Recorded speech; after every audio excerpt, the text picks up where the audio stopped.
किसी ने बड़े कमाल की बात कही है कि अगर आप चाहते हैं कि सारे फैसले हों आपके पक्ष में तो ऊपर वाले की तस्वीर लगाइए अपने मन के कक्ष में। नमस्ते दोस्तों, मेरा नाम है आरजे कार्तिक। आज की कहानी जिसने लिखी है वो कहते हैं कि मैं दफ्तर से अपने घर पहुंचा था। रात के 9:30 बज रहे थे। हल्की हल्की बारिश हो रही थी। ऑफिस की कार से जो ड्राइवर था वो मुझे छोड़ के जा चुका था। मैं घर में पहुंचा तो अचानक सरदर्द बढ़ गया। घर में मेरे सिवा कोई था नहीं। बीवी बच्चे अपने नानी के यहां गए हुए थे।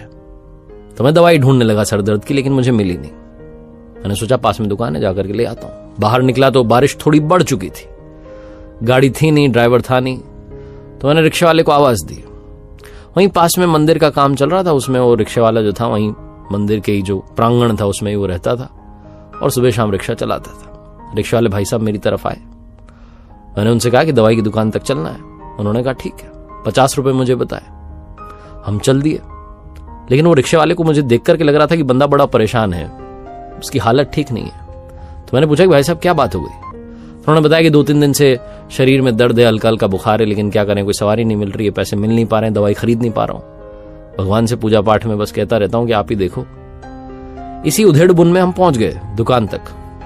मैं उतरा और दवाई की दुकान की तरफ गया तो फटाफट से अपने लिए दवाई ली और उन रिक्शा वाले भाई साहब के लिए भी दवाई ले ली। सर दर्द तो मुझे हो रहा था, उनको बुखार था। दोनों की दवाइयां मैंने लेकर के अलग अलग पैकेट बनवा लिया। और मैं सोचने लगा कि ये जो भाई साहब हैं, क्या इनकी मदद के लिए मुझे भगवान ने भेजा? ये सब सोचते सोचते मुझे ख्याल आया कि मुझे भी तो खाना खाना है, खाना तो पैक करवाना पड़ेगा। अब हिम्मत नहीं है खाना बनाने की। तो पास ही में एक रेस्टोरेंट था। मैंने रिक्शा वाले भाई साहब को इशारा किया कि रुके रहना, मैं आता हूं। रेस्टोरेंट में गया। रेस्टोरेंट में अंदर जाकर के मैंने अपने लिए छोले भटूरे पैक करवा लिए। एक पैकेट रिक्शा वाले भाई के लिए पैक करवा लिया। मुझे लगा था कि शायद भूखा होगा। दोनों पैकेट पैक करवा करके दवाई खाना सब लेकर मैं पहुंचा। रिक्शा में बैठा, बातचीत करते हुए थोड़ी और रिक्शा वाले भाई साहब के बारे में जानकारी जुटाते हुए पहुंच गए वापस घर तक। घर के वहां जब उतरा तो रिक्शा वाले भाई को मैंने 100 रुपए का नोट दिया। उसने कहा अरे 50 ही बनते। मैंने कहा नहीं, रखो रखो, चिंता मत करो, ये दवाई का पैकेट रखो। एक गोली अभी, एक गोली सुबह, एक एंटीबायोटिक भी अभी और एक एंटीबायोटिक सुबह। सारा उनको कोर्स समझाते हो कि 3 दिन का कोर्स है, आप ले लेना, आप ठीक हो जाओगे। और ये आपके लिए छोले भटूरे का पैकेट। पहले खाना खाना, फिर दवाई लेना, फिर सो जाना, सब अच्छा होगा। जब मैं बोल रहा था तो भाई रोता जा रहा था। मैंने कहा क्या बात हो गई? तो रिक्शा वाले भाई ने कहा कि आपको पता है, मैं भगवान से कहता था कि कोई अच्छी सवारी भेजो जो मेरी मदद कर दे। आज उन्होंने आपको अपना दूत बना के भेज दिया। मैं उनसे कहता था मेरे लिए दवाई का इंतजाम करवा दो, शरीर में बड़ा दर्द रहता है, आपने दवाई दे दी।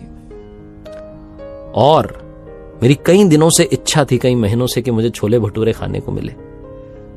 आज आप छोले भटूरे लेके आ गए। मैंने तो आपसे कहा भी नहीं था। सब वो करवाता है, वो प्रभु की इच्छा, प्रभु की इच्छा, ऐसा कहते जा रहा था। और मैं सोचते जा रहा था कि मैं जिस रेस्टोरेंट में गया वहां मेन्यू में इतने सारे ऑप्शंस थे। थाली थी, समोसा था, कचौरी थी, डोसा था, सब था। मैंने छोले भटूरे क्यों उठाए? शायद वो अपने भक्त की इच्छा पूरी करवाना चाहता था। कहानी बहुत छोटी है, लेकिन सार ये है कि जीवन में कभी भी किसी भी परेशानी में हो तो घबराना मत, उस पर विश्वास रखना। और अपने बंदे को, बंदी को, अपने दूत को, अपने सच्चे भक्त को आपके पास में जरूर भेजेगा और आपकी मदद करवाएगा। वो आपके पास किसी न किसी रूप में चले आते हैं। कई बार हम उन्हें पहचान नहीं पाते।